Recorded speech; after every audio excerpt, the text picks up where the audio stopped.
This is the magicwordpodcast.com.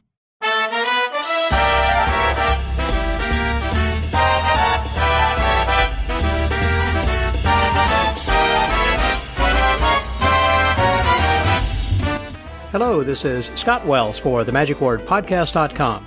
This week, we are brought to you again by the Friends of the Magic Word. I want to thank a couple of people who have actually continued to renew their pledges. They have been Friends of the Magic Word for a long time, and that's Charles Morgan and also Bruce Lish. Thank you guys very much for renewing your pledges on Patreon.com. Your financial support helps us keep going from week to week. For anyone else who would like to know more about that, go to the website. All the information is there. It's the holiday gift-giving time, and so we would appreciate your gifts of financial pledges and donations if you can make it. And speaking of the holidays, there are a few people who would like to share their holiday greetings with you. I had requested that anybody who wanted to share holiday greetings to go to the website at themagicwordpodcast.com, and there'll be a logo there. It says Speak Pipe, and you can click on that, leave a message, and there were 3 people who had done that. So I want to share their messages. First, we get to hear from our friend Gene Protus. This is Gene Protus from Houston, Texas, and I'd like to wish a happy holiday season to all of my friends that listen to the Magic Word Podcast. Happy Hanukkah to everyone around the world. Happy Christmas to my friends in the UK. Merry Christmas to my friends in the US, or any way you celebrate it. I'd like to say that Scott Wells and the Magic Word Podcast is the highlight of my week. Next, from California, we hear from our friend Danny LeClaire. Hello, Mr. Wells. This is Danny LeClaire, magician from San Diego. I want to wish everybody a very Merry Christmas. I hope you're all having a great holiday. Big fan, huge fan of the Magic World Podcast. I think you guys do amazing things with your interviews of top level magicians. I appreciate that. Merry Christmas to everybody. Hope your all holiday is magical. This is Danny from San Diego. Wishing you all the best. Thank you. See ya. And then finally, from Locust Grove, Oklahoma, is Clark May. This is Clark May at the Rabbit and Hat Magic Shop in Locust Grove, Oklahoma, sending Christmas greetings to all my magician friends throughout the world, and especially to fans of the Magic Word Podcast. Here's wishing for you and yours all the best this holiday season. Thank you guys for helping to share the spirit of the season with the rest of the listeners. And I certainly do appreciate the nice words you said about the Magic Word. I'm glad that you listen. And for anyone else who enjoyed those messages and you'd like to hear your name and give a little shout out then also, next week we will be just before New Year's Eve. So if you want to go to our website at themagicwordpodcast.com, go to SpeakPipe. There's a little logo there. Click on that and you could leave a message wishing people a joyous, happy, and prosperous and healthy New Year. If you want to leave some message going into next year, and perhaps even if you've got some time, you can give us your New Year's resolutions. I certainly would like to hear what you resolve to do in 2023. So just use that SpeakPipe feature, and we'll post that then in the next week's episode. This week, we are going to visit with David Goldrake. David was one of the performers at the I.B.M. convention, the national convention in Atlanta, Georgia this past summer, and I had an opportunity to sit down and have an exhaustive conversation with him, and it was quite entertaining and enlightening and educational. I knew about I knew about the tragic accident with Abbey, his now ex-wife, and she was actually at Magic Live a few years ago, and talked about this, and she is become a paraplegic as a result of this horrible accident that happened again back in 2015 when they were rehearsing over in Belgium. And so he goes into some detail, giving his side of the story. Now we're 7 years later, and he feels more comfortable in relating his side. And if you want to hear the other side or read that, I understand that Abbey has spoken with Joshua J., and he had published that in his book on how magicians think. So you can take a read on that and hear that side of the story, but there are some other details I think that I understand might have been left out. Anyhow, this is what David has to say about that. We also begin this in talking about video mapping, which is something that most magicians probably don't use or know much about, but it's quite interesting.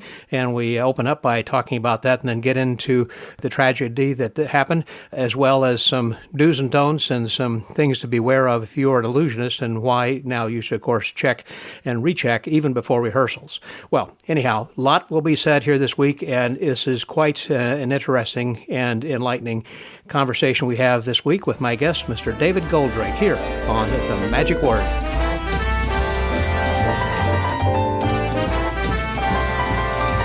Today we have a guest who is from Las Vegas, and I was recently in Las Vegas, but the funny thing is I didn't get a chance to sit down and chat with him. I had to come all the way to Atlanta, Georgia, where we are now. Actually, we are at the International Brotherhood of Magicians annual convention. This is the 100th, this is centenary, I guess, of the I.B.M. And I'm here then with one of the performers and someone who I've been wanting to talk to for quite some time, and is... again, a star of television and stage and everything. Please welcome David Goldrake. Hey there, David. Hello, Scott. How are you? Fantastic. As is your show. First of all, I want to say, I think yours might have been one of the first shows I saw using video mapping, the background all that. Okay. Were you one of the first, or I was late to the game of seeing this? Has it been used in Vegas for a long time? Or? Yeah, I believe I was one of the first at the time. We started experimenting with video mapping and tracking when it first came out in Europe. And it was a fascinating process. It was a very time-consuming, very expensive process. And I always felt like it would be great to create a show that would combine those elements with magic. The challenge being that you don't want the visuals or the technology to overshadow either the performer or the magic. So it was a very challenging and yet very rewarding experience that I think created a whole new world for a magic show. Well, speaking of things that kind of tend to overwhelm, a mutual friend, Siegfried and Roy, of course, they were doing lions and tigers and dragons even at the end. And then Siegfried's doing a dove production. It's kind of like, I mean, it was very good, but it's like this little thing compared to this giant thing. So you can be overwhelmed by some of the technical part. Absolutely. And I do remember Siegfried telling me at some point when they opened the show at the Mirage how overwhelmed he felt because of all the technology, of everything being automatic and just computerized. And he said, the dragon is actually the show for us. We felt overwhelmed in the beginning, and it took them a while to adjust to it. To get used to it. Absolutely. Wow. Now, going back to video mapping, for those people who don't understand what that is, and there is a difference between mapping versus the video projection. Yes. There's mapping, there's projection, there's also tracking. We did a conference in Germany when they really started playing with tracking, which is you have LED, you have like tiny dots that would be attached to the prop or even to the performer. And actually, Michael Jackson was one of the first ones, if not the first one, to use that in his short movie Ghosts. That was kind of a trailer for his 3 new songs that he had put out back then, and the electrodes were. He actually put 3 new songs into a tiny movie, which was fantastic. It was about 30 minutes long, and there's a scene where he turns into a skeleton and dances. And the way they did it is they had all these little tracking dots on his bodysuit that he was wearing, and then they digitally recreated the skeleton and mimicked his moves. Wow! And that's something that we used. I believe it was in the 2008-9, if I'm not mistaken, where we did an illusion using those tracking devices, and everything we used all blank props, and everything was projected on them with the depth, with the 3D look, and it was just phenomenal. I had never done it before, and when we started experimenting with that, I was blown away by the possibilities. Sure. Yeah, and then mapping is different. It's we used the whole depth of the room at the Tropicana, where I had my show at Las Vegas, and the goal of the designs, of the aesthetics, was to create this depth, to create an actual universe in which the magic happened. And that's what we did, actually. Yeah, because I felt as if I was immersed in that. And that's why and it could be changed so quickly then as well. I mean, when you were doing, weren't you doing a water torture? I did the water torture cell, and the things that were going on around that, it just felt like I was in yes, this you're surrounded by water. Yeah, absolutely. Yeah, I loved it. Yeah, and everything else that happened. And I was thinking about mapping also. Now, over at the Neon Museum in Vegas, they have an area where they have these old signs, and then the buildings they kind of project so it looks like the old casinos back in the day. Absolutely. So they can map that. And also, I've seen this like on some buildings, let's say state capitals or whatever, during Christmas that they're doing it everywhere now. Everywhere. It's not fantastic. Just in Vegas. Yeah, absolutely. What they can it's do a with worldwide thing, and it's just absolutely mind-blowing if you do it well. It adds, I think, so much. Now, I again, just came from Vegas, and I just saw my partner Banachek's show a couple times. Yes. I saw it before and after. He put some mapping in there, or some video imaging.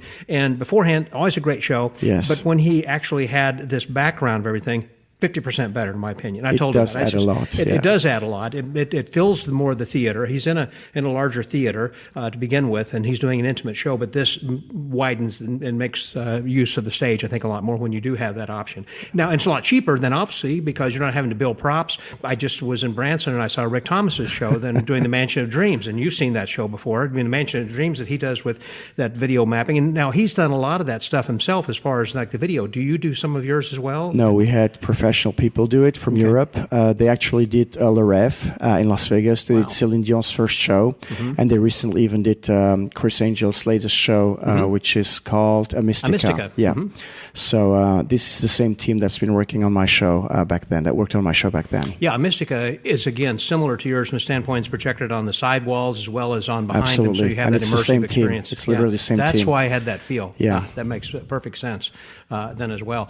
Are you performing anywhere then right now, or in Vegas? Are you looking for something, or what's happening currently? We closed our show in December for the following reason. I've been getting more and more requests to tour with smaller, more intimate shows, and that's something that I used to do in Europe as well.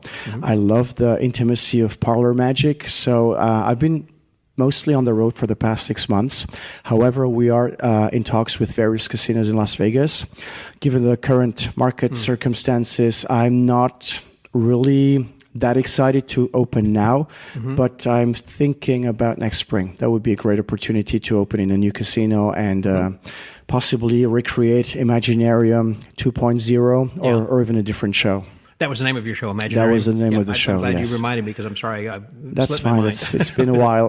Now, how long did that show run, by the way?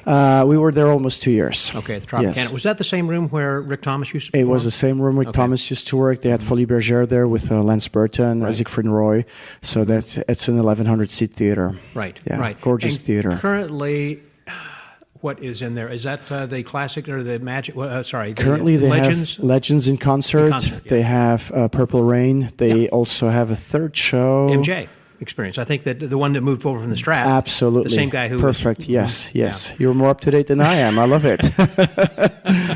Well, people have asked, are you moving to Vegas? And I've thought about it. In fact, I talked with Gloria Day, who is coming up on her 100th birthday, and she was the first magician ever to work Las Vegas. Yes, indeed. You're aware who she is. Indeed. So I was visiting with her, and she said, my house is for sale. And I thought, Interesting, yes. And it's a one-story, and so it's not too far off the Strip, and I've thought about it. Anyhow, changing the subject. Awesome. So, but I love Vegas, and I've got so many friends out there. It's great to city. It's just so darn hot. My concern, though, about it is just the Lake Mead. I'm wondering how much longer they're going to have water to power the city. We all wonder. I was going to say, is that something as a Vegas resident that they talk about, or they kind of... We do talk about, but it's not a very hot topic. No, I mean, it's... it's in the back of everybody's minds, but no one really seems to be very aware of it to the extent that they should be, in my opinion. Yeah, well, kind of the way that I'm thinking.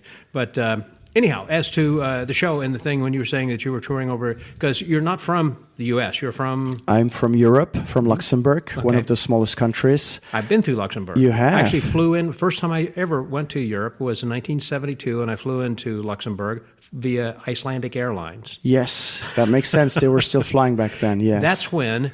They had the Spassky and Boris Spassky and chess tournament with my mind went blank in Iceland, and we stopped over in Iceland.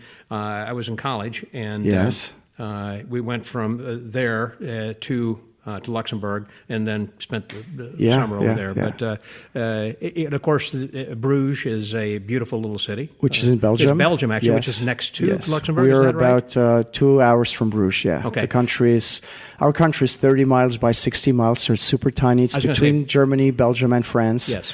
And it's the third richest country in the world. So what gives it its wealth?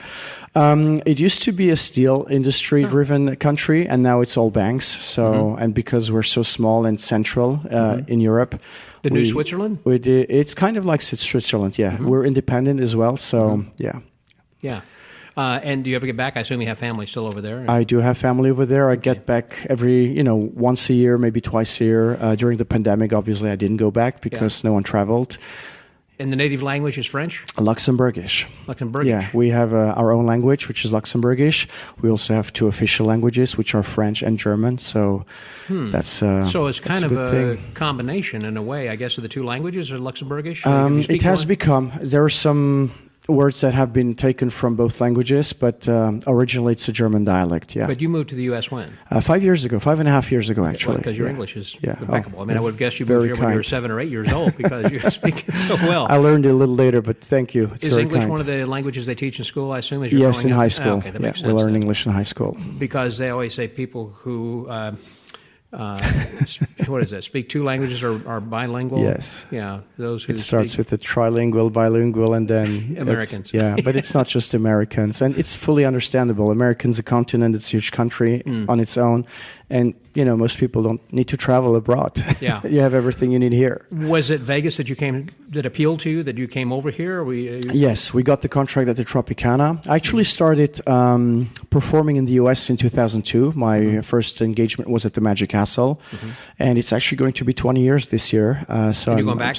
Yeah. Are you excited about that? We're actually doing, I was very fortunate that Jack Goldfinger and I were, synchronicity worked in our advantage in the sense that I am literally going to perform on my 20th anniversary again in the Palace. So that's when I started performing in the United States. I came back regularly, and then I had a bigger engagement in Reno called The Masters of Magic, where I headlined. It was produced by Tony Clark and Paul Reeder. And that's when I started. That wasn't at the Hilton, was it? It was at the GSR. Okay, yeah. Yes, GSR, yes, former Hilton, but it's the same hotel. Yeah. Big stage, huge stage. It's apparently the largest indoor stage on the planet. Yeah, that's what I understand. It's fantastic. They can put a 747. They have put a 747. It's still there. Yeah. Yes, it's phenomenal. It's so beautiful. And that's when I started getting a taste for...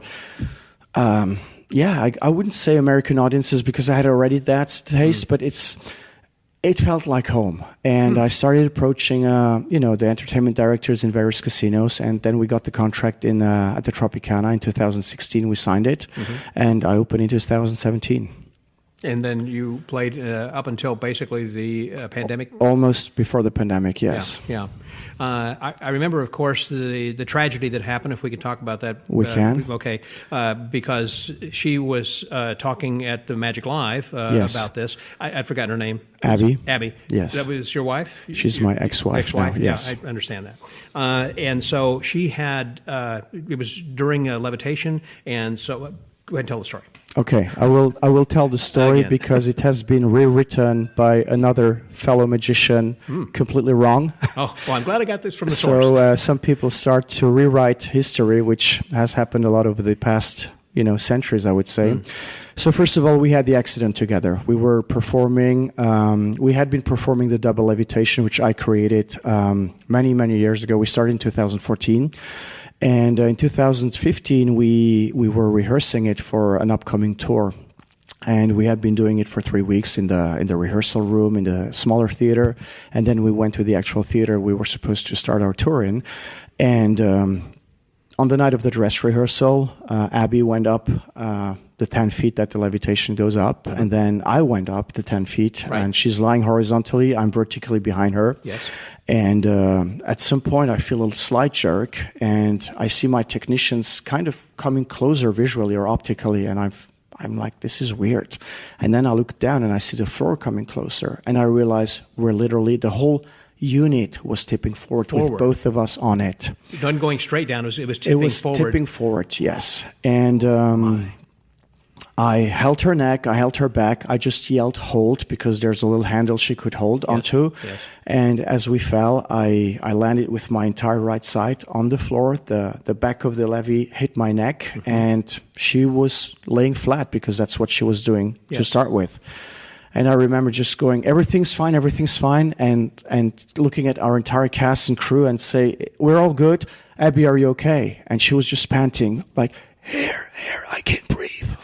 And I thought, the ribs had punctured her lungs or anything, and I was still not that worried. We were both really strong and athletic, and so we called the EMT right away, and when they arrived, they started asking the questions. Is she feeling her legs? And I asked her, and it was like, no, and I didn't even register the implications of that answer. And then we both were, brought to the hospital with an ambulance, and I had all my body checked. She had all her body checked separately. We didn't see each other for, I would say, an hour. And then the doctor came and told me that she had broken her C3 and C4. And my mind clicked right away. I love medicine. It's a hobby of mine. I would never call myself a doctor, though. Yeah. But had you not pursued magic, you might have been an EMT or something. It would have been. Medicine was always one of my big hobbies and passions. So, I realized what had happened, and I just broke down. And she was literally paralyzed for 3 full months. We were in hospital in Germany. I stayed with her every single day.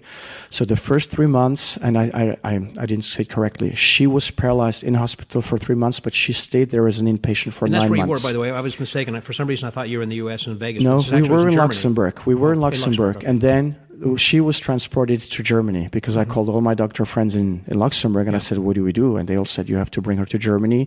In Bochum, there's one of the best hospitals in Europe for SCI patients. And for the first 3 months, she couldn't move a millimeter. It was just... She could only blink, basically. She could move her head, she could talk, everything was... But the whole body was paralyzed. And there was one doctor, Oliver, who would come in every night and kind of playfully go... wiggle your toes. And after 3 months, the big toe of her right foot started like a half millimeter. And he just went, I knew it.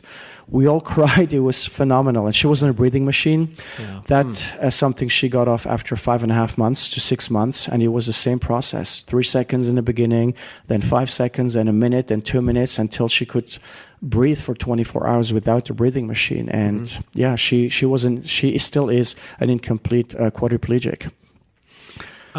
I remember when she was telling the story at Magic Live, and she came out then in a wheelchair, but then actually stood up and walked towards you. Yeah. Tell a little bit about that. That is the definition of an incomplete quadriplegic. There's the complete quadriplegic where the spine is completely severed, and there's no chance of movement because there are no connections. Yeah. And in her case, the two main doctors, Renata and Christoph and Oliver, they're actually the three ones, felt that she was incomplete from day one. And it's phenomenal to see how, even as a scientist, you develop this intuition. And since you've been in mentalism forever, I've done mentalism on my own, but I've spoken to so many people, and I firmly believe that you do develop an intuitive process that there's things that you just know that are beyond the trick part. And that doctor, she told us from day one, I think she will move at some point. And that was like 2 days after the surgery, which is something that scientifically there was no evidence, no nothing, but she felt, no, I feel something. Some energy. It's the body, touching the body, feeling the body. I think it's pure experience, and it becomes an intuitive process. And that's exactly what happened. So at this point, Abby's able to move with her crutches, without crutches, a few feet. But obviously, that's the tip of the iceberg, because the moment she's done it, she's exhausted for days. She can't walk to the store. Or anything. Absolutely not. It's so different. She can drive, but she has a lot of devices that help her. Yeah. But even that is an exhausting process because the nerves are just very tired. And she's how old? She was born 40s? in 82, so she's... 40. Yeah. Okay. And so when you have a traumatic incident, certainly like that, from your standpoint, and being part of that, and someone to whom you were married at the time and in love with, had to affect you from a visceral standpoint of, I don't know if I want to continue this profession. And you were talking about medicine. did that occur to you, or what kind of went through your mind? I can tell you exactly what went through my mind. It isn't traumatic to talk about. I mean, it's okay. It's been it's going to be 7 years in October, and I've had time. In fact, you mentioned Siegfried earlier, and forgive me, Abbey was born in '86, not '82. Okay. So Siegfried was very helpful in the process because Siegfried went through something similar when with you and Roy. I were talking earlier, I said this last time we saw each other. I know that you kind of got a little emotional too because it's like. He was such a good friend of yours. And this last time you and I saw each other. Correct. Yeah. We were very close the last 4 or 5 years. So Siegfried was always reminding me of how he dealt with the accident of Roy and how much time it took him to get over it and the therapy that he had and everything. And it was really helpful for me. So in this sense, it's okay for me to talk about it. I do vividly remember the day after the accident. Abbey was in an artificial coma, and then she woke up, and I was telling her that I was canceling the entire tour and that I didn't want to continue, and she literally started crying. And because she couldn't talk, she had a breathing tube and everything, I told her I'm going to stop, and her eyes went, and I'm like, you don't want that? And she's like, I could see it was a no. She wanted me to continue. And it was just, I can't even describe it. It was a very destructive thing. I know I cried every night on stage when I performed. I did The Puzzle of Life, which is a creation of my friend Felix's, which in the meantime a lot of American performers do as well, but it was mostly a European thing back then, which is a rearranging puzzle. Kind of a jigsaw thing. Exactly. Yeah. And it had become so personal. It was all about, my story was about the challenges in life, how our life becomes whole as you overcome challenges and integrate them in your life. And this was personal for you. And it became super personal at that point. And every time I told the story and performed the piece, tears would just, and in Luxembourg, people knew me, so everyone sympathized. They knew the story. It was just unbelievable. Did it make the headlines or the newspapers? Oh, yes. It was a very mediatized event back then. Everybody was like, oh, David and his accident and everything. We were on TV, and it was just dreadful experience for months. And so I did think about stopping, but Abbey didn't want me to stop the tour, so I just continued. I had to continue, and I realized, obviously without her, but you had to find somebody to replace. Yes. I was very fortunate. Raphael, who is actually performing with us this weekend here at Atlanta, he's been a friend of mine since 97, so he stepped in right away, said, David, if you need me, I'm very happy to perform the show with you, to fill in the gaps. We had written a whole story. Jim Steimer had helped us write a whole story about, it was Abbey and me. It was a story about the goddess of magic and everything, and we had to rewrite the entire show within days. Yeah. So Raphael stepped in, my friend Lionel from France stepped in, and we kind of did a hybrid show. So I was very, very grateful to have all these friends around me to help me, to support us. Yeah, in many, many different ways. Emotionally as well as physically. Oh, yes. It was phenomenal to feel that love, that support. Wow. And at the same time to struggle with pure destruction. I mean, my whole life was shattered within a millisecond, It's I can't imagine that, in which that you are not feeling that, because first of all, you're in the moment, I guess, but for the shock on your tech people when they're seeing you come forward and you're wondering, wait a minute, they're getting closer. What's happening over here? I mean, that... They told me that later. It's exactly how you say it. When you're in the moment, as a martial artist, which is, I've been doing martial arts for almost my entire life, my first reflex was, how are we going to land? Anticipate the landing, and you just, within milliseconds, I observed my surroundings. I observed everything. Okay, how am I going to land? How am I going to impact it? Exactly, and how I'm going to catch her at the same time, because she was helpless. She was laying flat on the harness. So everything went through my head within milliseconds, and I remember landing, rolling over while keeping my right hand under her neck and back. And the doctors actually told us later, one of the doctors, Steve, he said, if you had not held your hand under the neck, it would have snapped and she would be dead. Wow. And these are things that you learn later. But in the moment, it's just reflex and survival. Yeah, pure instinct. Well, when you were saying that you were, people can't see the way you're describing this, but it looked like you were kind of leaning a little bit, and I was thinking you probably landed on your side. So did you injure your side? My whole right side was injured. I couldn't walk for a year. No, luckily not, because of my my experience in martial arts. Okay. I was able to roll at the right time. my right knee hit the floor full force. Your patella shattered? For 12, everything was not really shattered, but I couldn't walk for a year. I had a brace that I had to wear on stage. I was just suffering because I took it off for my performances. Wow. And whenever I was with Abbey to carry her or whatever, I took it off as well. But and I still have, the side effects to this day. It's been almost 7 years. I have pain in my neck. I have pain in my left arm. I have pain in my right leg. But it's, you live with it. It's nothing compared to what Abby's going through to this day. That's just nerve damage, I guess, in which that is irreparable. A lot of it. Although some nerves can grow back, right? Yes. Okay, and you're a young man. So I was thinking, well, thank you. Comparatively speaking, to my age. No, you're kind. Half my age. I appreciate it, yes. But the standpoint that, and you were healthy enough that had you been Both of us, yes. We were going to the gym every morning. It was part of our daily routine. We were both very athletic, very healthy, very, on every level. But there was nothing she could do because of her supine position. Nothing, exactly. Yeah, absolutely. She was, going to definitely have something that was.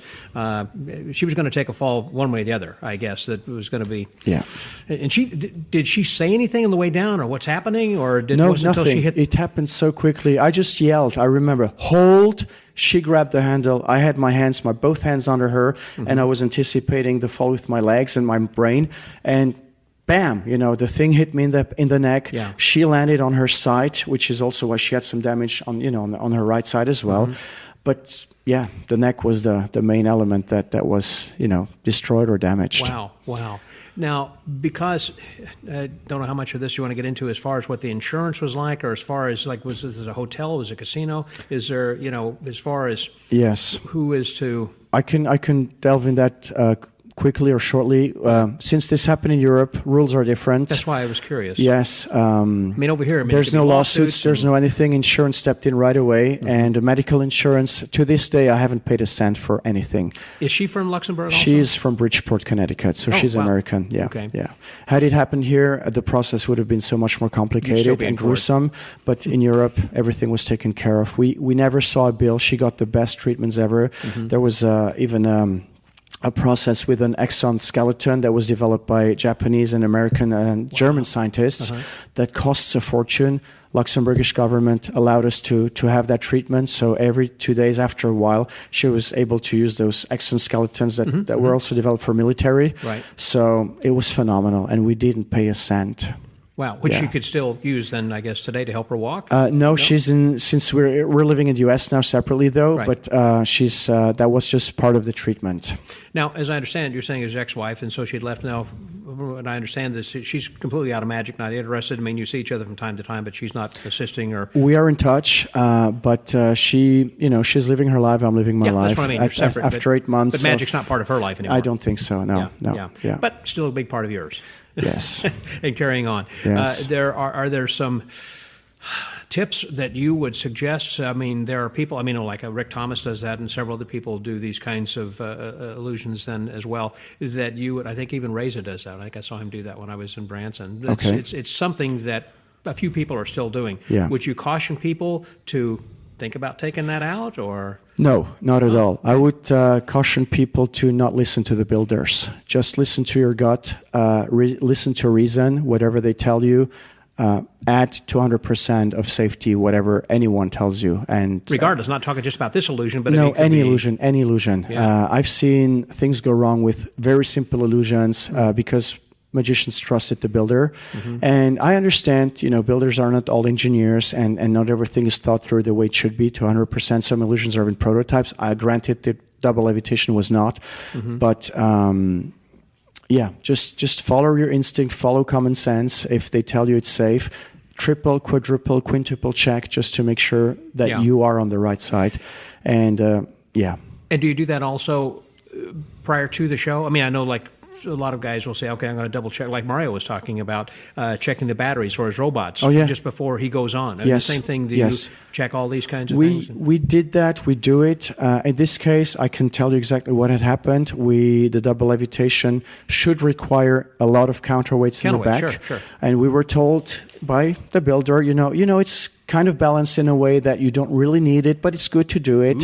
So it's very, cosmopolitan and non-committal, and we actually had situations where we had to rehearse without the weights because the weights were not available then or whatever. Wow. And that's what happened that night. There were too many issues going on around the production, egos and director stuff and everything. And we focused on the wrong things. You know, we were going to bring the weights the day of the show because we knew that we had done it without the weights for a while, here and there. So we felt it's all good, and it wasn't. So never You were just lucky underestimate. in the past. We were lucky in the past. Absolutely. Absolutely. We've done it without the weights, you know, like 20, 30 times. Nothing ever happened. The prop was really sturdy. Sure.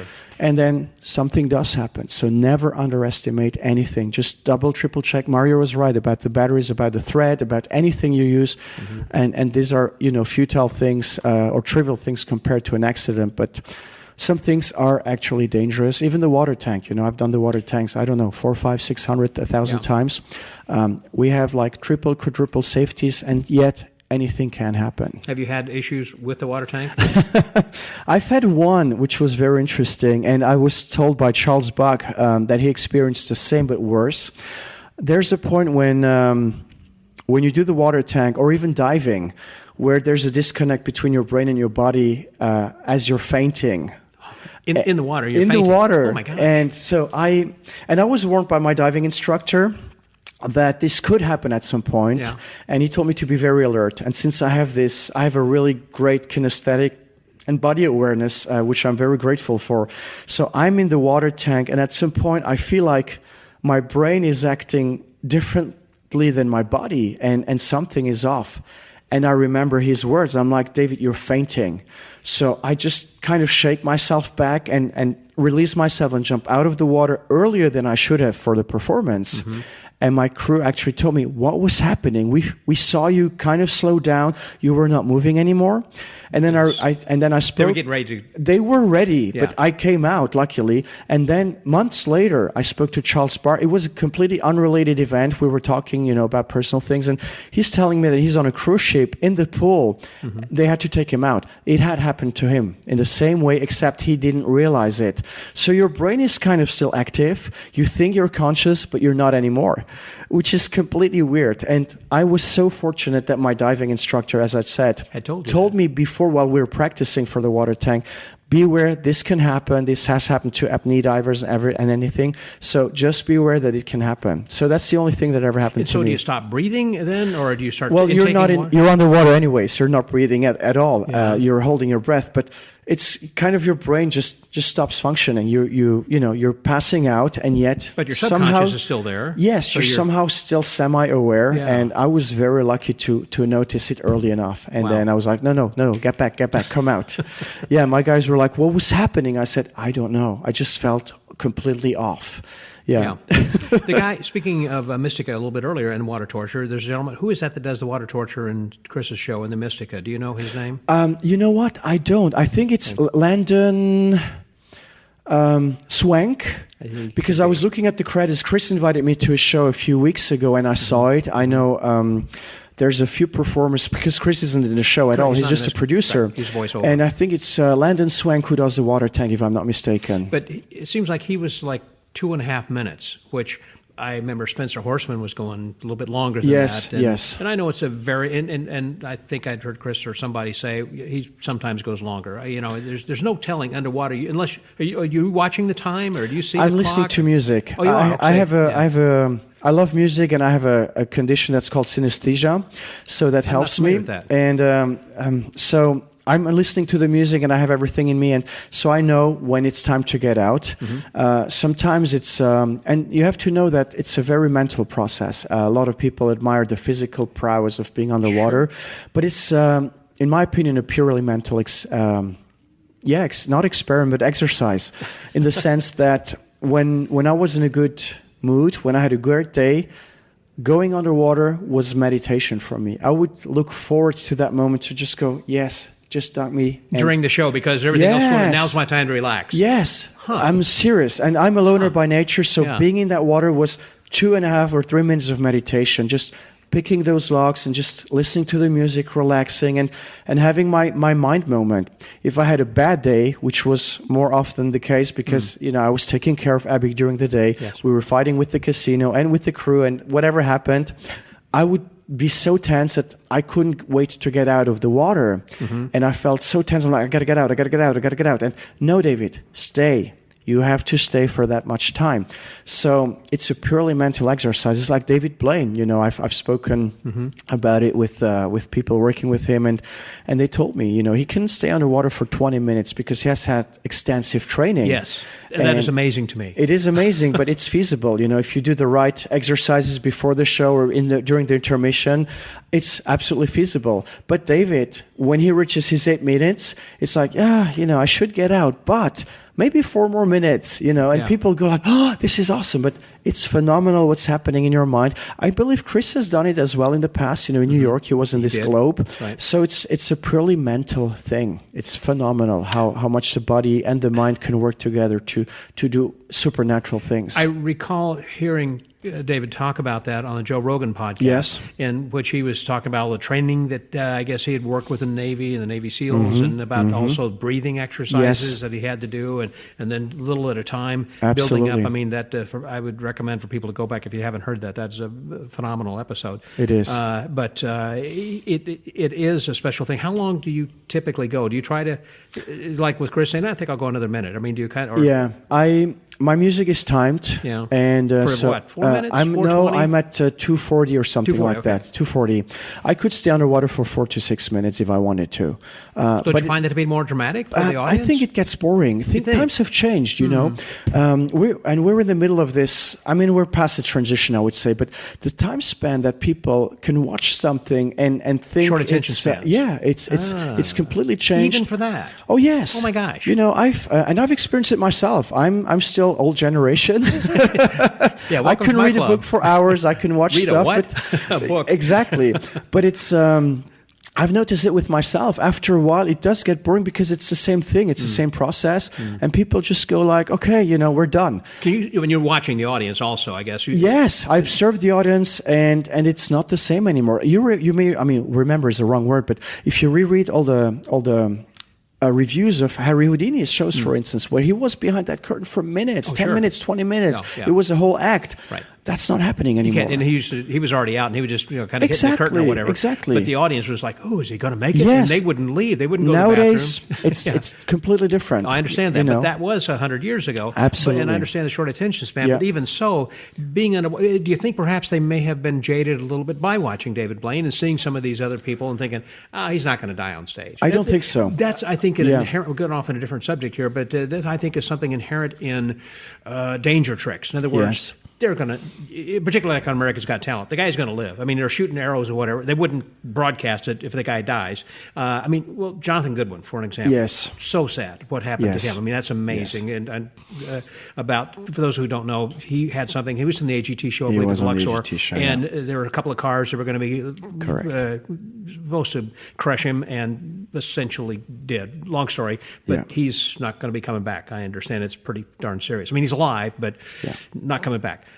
So there is danger, but I'm just saying I think the audiences today are jaded from the standpoint, they are thinking something might happen, but surely it won't. I mean, you're still biting your nails, but it's like they're going to live. Yes. He's going to get out of the water. Because there's somebody also, if you would have passed out, in that example you were saying earlier, you got people, they're not going to hit it with an axe like Houdini was trying to build up, but somebody's going to unlock and pull you out. Yeah.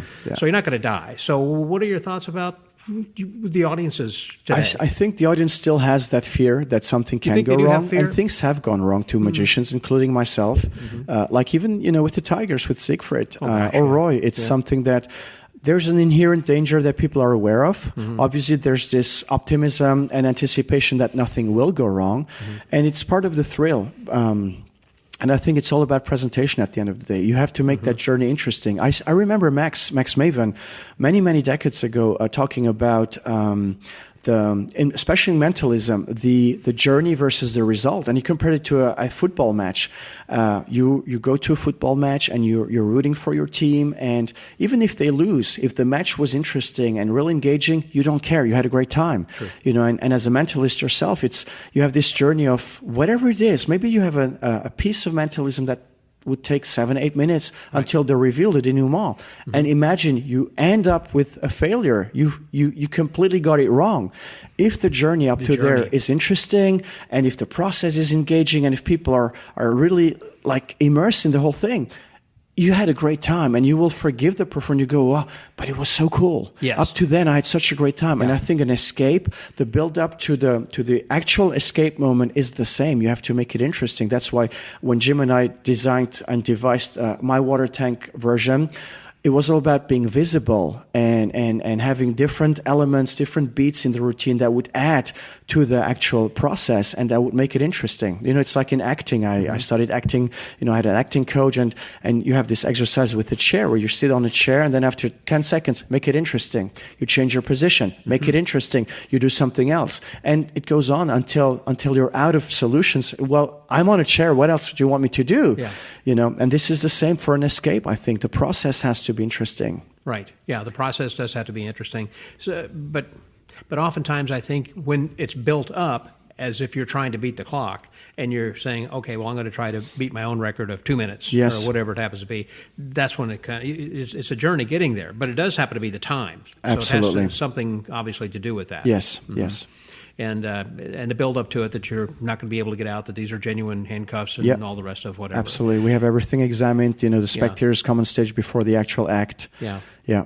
But what are your thoughts, going back again, let's say to Jonathan Goodwin, of building greater and greater danger things? And what is that next horrific thing? It's a great question. Happen, It's a great question. I've thought about it. I used to think about it even before it happened to myself, or before it happened to Jonathan or other people. I always wondered, why do we do that? What drives us, and how far do you want to go? How far can you go? And we've all done it, I think. If you look at Penn and Teller with Banachek's, the bullet catch. Yeah. David has done so many illusions that are dangerous. David Copperfield, Chris has done unbelievable things. Even with the body suspension. Body hooks, I've done it for my pleasure. Because I have a lot of friends within that community. But Chris actually did it on stage and with the helicopter and everything. Right. And I'm like, how far are we going, and what drives us? And at this point, as an adult, I still don't have an answer. On one hand, my pseudo mature adult man will go, you are insane, you're stupid to do these things. And at the same time, there's something in us that is stronger than us, a drive, a little voice that whispers, in our head, and I need to get to the next step. I need to do this. I need to do that. And it's uncontrollable. And I think that's what is the absolute definition of passion. I don't know if you know, or if our listeners know. Yeah. Passion comes from the Latin word pati, that means to suffer. And it's this overwhelming feeling and emotion that we cannot control, that is stronger than us, and it could potentially even destroy us. And that's the actual etymology of the word passion. And I think that's what it is. There's, I've had conversation with colleagues, and why do you still do that? I don't know. It's stronger than me. I need to. It's a part responsibility towards the audience, giving them that thrill, that great experience, and this thing adrenaline within us, the adrenaline that we can't control. So I'm very ambivalent. On one hand, I'm like, we should stop doing that. And on the other hand, I'm victim of it, quote unquote victim. I hate that word, but I'm still sometimes prone to, we need to come up with something different and more dangerous. A great story, if I may. I don't know if we have time, but Jim Steimer and I were having the conversation about the Bed of Death, the Andre Cole piece. And Doug Henning was performing it in Broadway. And, they have like triple and quadruple safeties. And then at some point during the run, they realize there's one spike missing on the rack at the top. And no one knows where it is. What happened? When they closed the show, they tore down everything. The spike was nested in the back wall of the theater. So what had presumably happened, it's all just speculation, but it makes sense on a physical level. They think that that spike hit the board, the bottom board or the table at an angle that it broke off, and it literally flew against the back wall. Because it hits with it's such impact. Yeah, it ricocheted and just like, at an angle, bam, flew against the back wall. And imagine a stagehand had stood there. He would have been impaled or she would have been impaled and no one would have even noticed. Know where it came from. So these things are unpredictable. That sounds like a script for a whodunit mystery on TV. Absolutely. But, Jim told me the story years ago. I was fascinated by how things can happen unexpectedly. Even though you have all the rest of the safety measures in place, something the thing would never have fallen on Doug, possibly. Right. And yet, this spike could have killed someone. So there's always the potential. Right. He's safe, but then, bing, kills his sister. Here's this, in the background. Yeah. Holy moly. Unbelievable. No, I've never heard that story. Yeah, that was the Court Theater, I believe, in New York where he was playing. Doug Henning was playing. I don't know. Which is where Darren Brown was. Okay. Most recently. All right. Saw his show a couple of years ago. It was really great. During COVID, did you have any shows that you were performing, or were you? I know Vegas was in lockdown, and then when they came out, they kind of had the spacing, and then you couldn't bring anybody on stage. You don't do a lot of people. You don't have a lot of volunteers on stage. I do. It's a very interactive show. I have up to 17 people on stage sometimes. Forgive me then. No, it's fine. Yeah. You are forgiven. But you still, during that time, that Las Vegas had pretty stringent rules as far as wearing masks, and even now. I mean, when I was there a couple weeks ago and I was visiting with Shen Lim afterwards, he was having to wear a mask. And I said, can you take it off so we can take a quick picture? He said, if I happen to get COVID, and there are cameras everywhere, and they see that I had my mask off for a moment, I could get fired. Yes. It's very tricky. And when it closed, most of us, as you know, went virtual. Mm-hmm. I was no exception. And when they reopened... of doing illusions? I did a show... Which, mini illusionettes, so to speak. I was very fortunate to have been working with a studio in Vegas, a broadcast studio, for a long time. We did events together, we did various projects. And when I started to talk with Joseph Tran, among others, he was a great help in creating a virtual show. I decided why not also focus on production value. So we took the studio and we created 4 different performance spaces in that studio. Mm-hmm. We set up different cameras. We also had a handheld camera. And I had various pieces on one stage, other pieces in another area, and I was able to literally perform a few, like the trisection, Larry White's trisection, which I call the lesson in anatomy, Jim Steimer's jail cell escape or penetration. I performed some of that material, and I was very grateful and touched when, after seeing my show, my virtual show, David Copperfield literally called me to compliment me, mostly on he was blown away by the production value. He said, this is the most professionally produced virtual show I've ever seen. And I was so touched because, first of all, David called me in person, which to me, my little 19-year-old David Goldrake just, wow, David Copperfield's calling you. But the compliment was just was fantastic. I was very touched by the fact that he appreciated the effort that we put in the production value besides the magic itself. Well, he could appreciate that with his background in television and production. And then we did the usual thing. I asked him, so what did you hate? And he's like, well, run me through the show, which I adore that about David. He's so analytical about everything, his attention to detail. And so we started. I started with this. Yeah, well, I like this, I like that. Maybe, this. And then we went from piece to piece. And there was one thing that he told me, that was my least favorite. I'm like, why? And he said, because I think that this and this could be changed. And even the lay people at home, at my place, thought that. And I said, that's been bothering me for a while. But honestly, I always felt it's okay. And I was so grateful for that, and that's another lesson for me. It took David Copperfield's words to motivate me, to nudge me, to push me, to change that thing in that piece. Even though you knew in the back of your mind. I knew in the back of my mind, but I think I was just lazy, which is horrible, especially at the level of performance that we're at. Sure. I'm like, no, you should not be lazy. Never stop too early. And normally I don't, but in that case I was like, I don't perform that piece too often, so it's just, it's a thing, it's fine.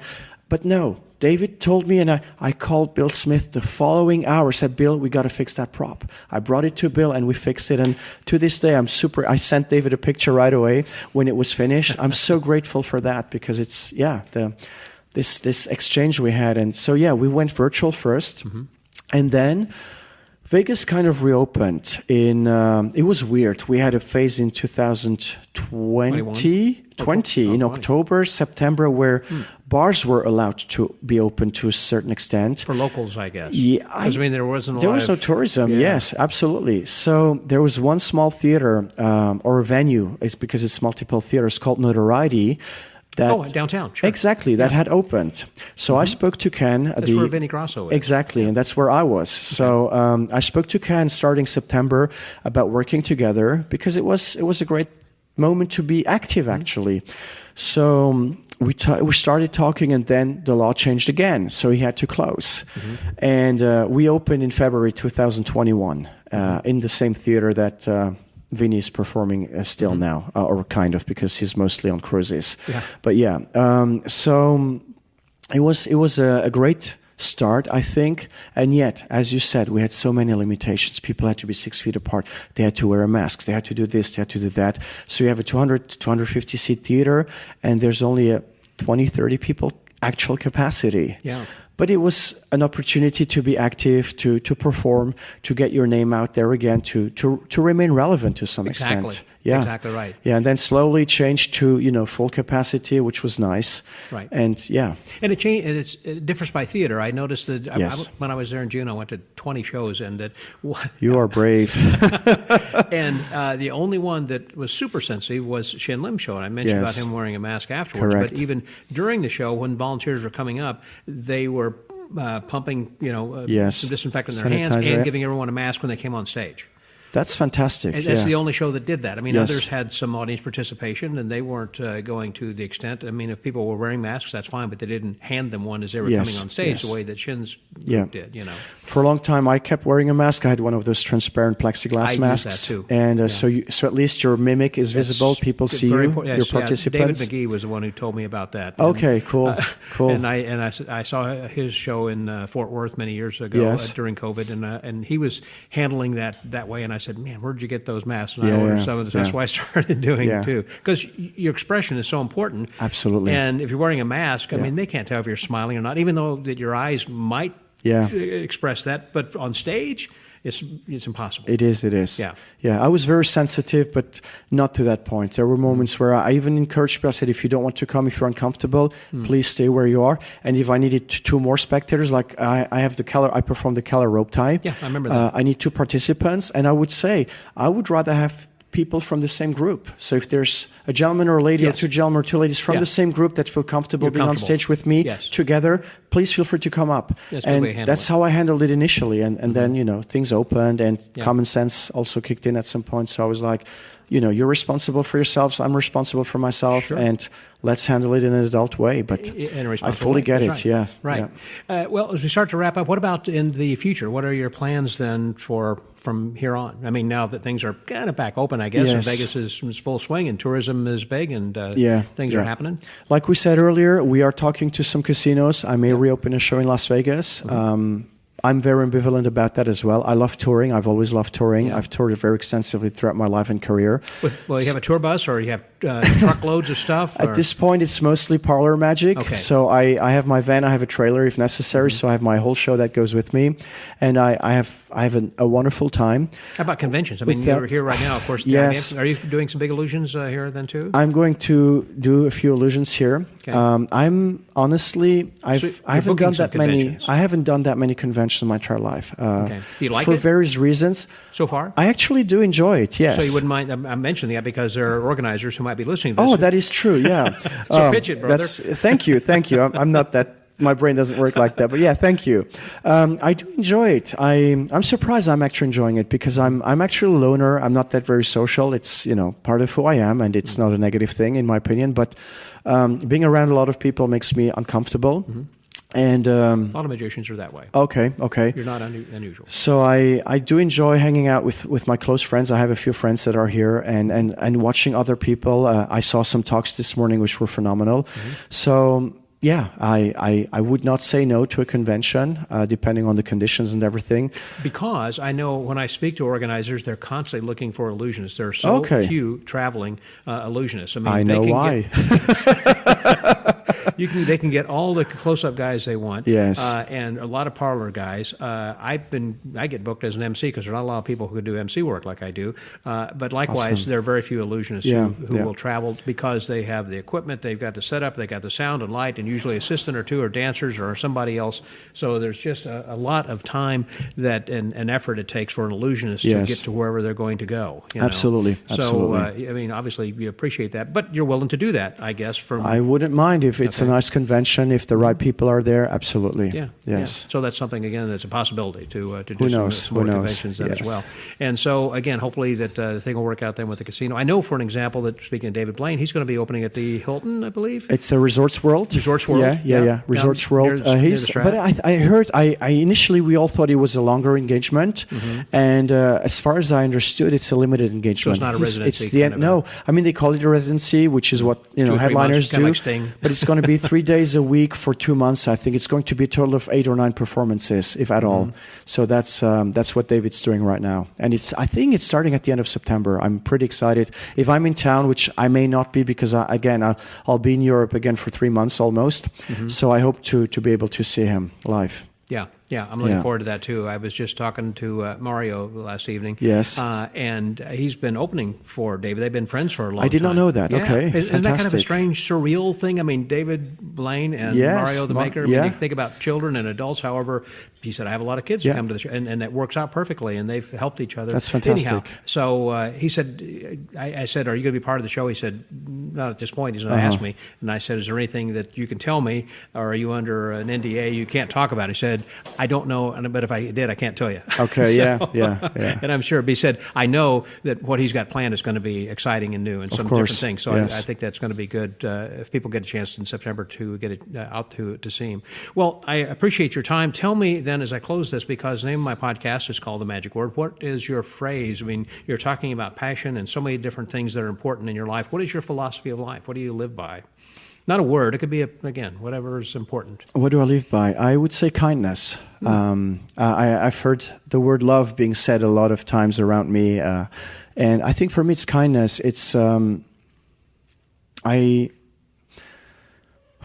this is a very interesting question. I grew up in a very small country, grew up multiculturally, and I've observed through my travels and through my life experiences with different people, different cultures, that a lot of us, and it's normal, it's not a negative thing, but a lot of us, we view the world obviously from our perspective. And with through my interaction with people, I realized that it makes a lot of things complicated for everyone, especially during our global times. The world has opened. We're traveling so easily. And I go to China, I go to Africa, I go to wherever, and people there are different than I am. And then I hear people say, oh, they're crazy. No, we are crazy to them. Be aware of that too. So we're just different. And I think people, it would be nice if people took the time and made the effort to understand the person across, just to see where are you coming from, how were you raised, what are your values, and how can we align our values. And even if you don't understand them or accept them, just go, they're just different, they're not crazy. Accept them for what they are. Yeah. And it's the same in the United States. I've been fortunate the last months to see different states, to travel through different states and perform in different places. And even within one country, there are different cultures, different mentalities, and I'm like, this is fascinating, but no one seems to be aware of it. You know, there's this line that I always laugh about. I'm assuming that. No, don't assume. Ask me. You know, people go, you think that because you think like that, the person across from you thinks the same way, and it's not the case. Right. And I think kindness is part of that. Understanding each other is part of that. I remember being in Shanghai with Juliana Chen a few years ago, and she was talking to the tech guys, and it was literally yelling for us. And that's the way they talk. Exactly. Okay. One of the performers was like, oh, no, they're fighting. I said, no. My mother's Portuguese. And I remember as a child, when she and her family were talking, I was like, what are you guys fighting about? And she said, oh, no, we're just having a conversation. It's the temper thing. Every culture has different traits. And I know we live in a time where we want to be inclusive, and we should be, but there are cliches for a reason. Cultures have their traits that actually are what they are, or mostly what they are, and we should acknowledge them. We should accept those. We should be aware of them. It doesn't mean that everybody's like that, but, just try to understand it. Understand and treat people with kindness. Be kind. Yeah. Great philosophy. Great way to live. Okay. Good talk. Thank you very much, David. Thank you so much, Scott. It was a pleasure. Man, this has been fantastic. So, with the Magic Word Podcast, that was David Goldrake. This is Scotty out.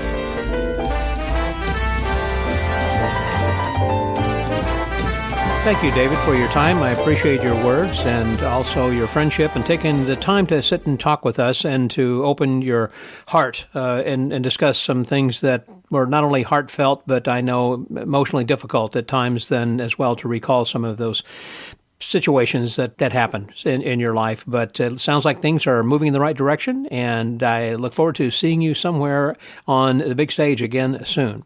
Well, I appreciate, again, everybody coming back and listening to this podcast. If you haven't already subscribed to the pod letter, please do. That way, you are going to be able to be kept up to date as to who's going to be on from week to week and who's coming up next week.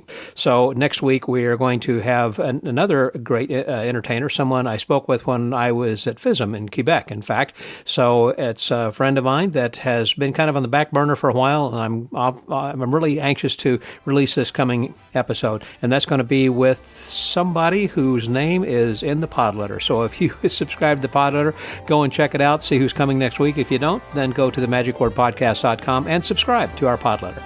So until next week, stay well, get booked, and remember to be kind and try to understand other people's cultures. This is Scotty out.